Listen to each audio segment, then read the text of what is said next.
Hello and welcome back to the channel. My name is Kiran, this is also Kiran, and other Kiran has just returned from being a doctor in Australia, and in this series we're talking about everything about becoming a doctor in Australia. Today we're talking about how you make friends as a doctor in Australia.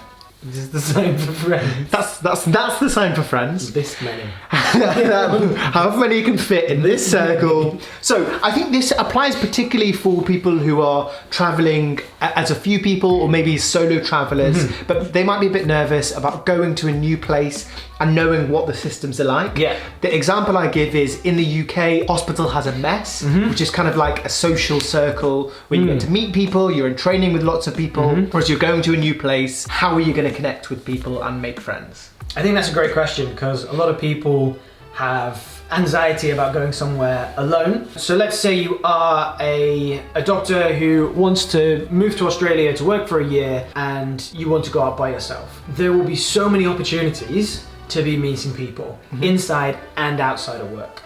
So I'd say it's different if you're working rural compared to if you're working in a big city, much bigger hospital, depending on where you apply to. But I'll use the example of working in a city.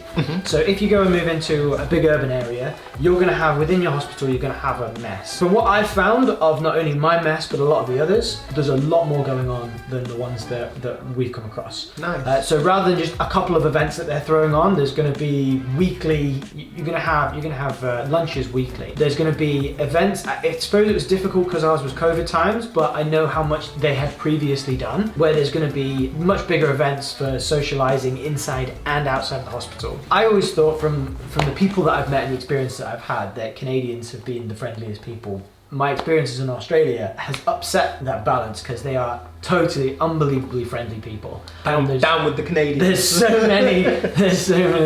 many people that are just willing to have a conversation with you and be friendly, and there's so many things that you can do there in terms of activities as well. So you can join up to so many different clubs, you can take up new sports, new hobbies, new events. Particularly Melbourne is a massive sports and cultural capital, so there's just so much going on, there's so many opportunities to meet people. Do they call it a mess? Is it also called a mess there? What do they call it? But there's an equivalent. There's an equivalent of a mess.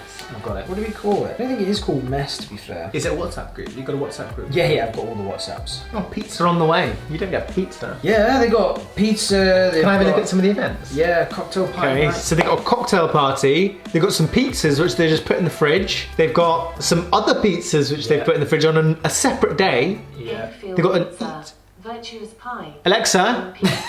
Alexa wants pizza. Alexa wants pizza. Alexa. Alexa doesn't come part of these friends. You know why? It's because I've named this one something different so it doesn't get confused with the other one. It seems like they're doing a lot of pizza in this. It's because it was mess. COVID time, so they. Fair enough. Friday drinks. So yeah, quite nice, quite good social circles then it sounds like. Yeah. And most of the people you're meeting Australian or are they expats? The stereotype is that you'll go to, let's say you're a UK or Irish doctor, and you go over to work in Australia, you're going to meet mostly UK and Irish doctors. Okay. That's what they say, and that is, for a lot of the times, what happens. and I think there's good reasons and bad reasons about it. I'd say the bad one is that it's because it's easy, because it's comfortable, and it's much more difficult to go outside of your comfort zone to start meeting people that aren't doing the exact same thing as you.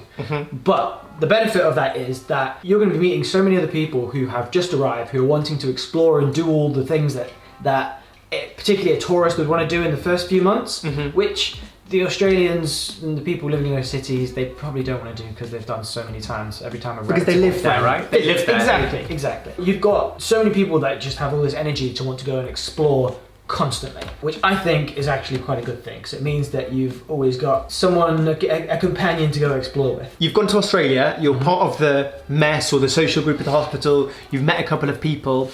Does it line up in such a way that you can go away for weekends or go away for a week or go on holiday and do those things that you want to do? Yeah, it does. It does.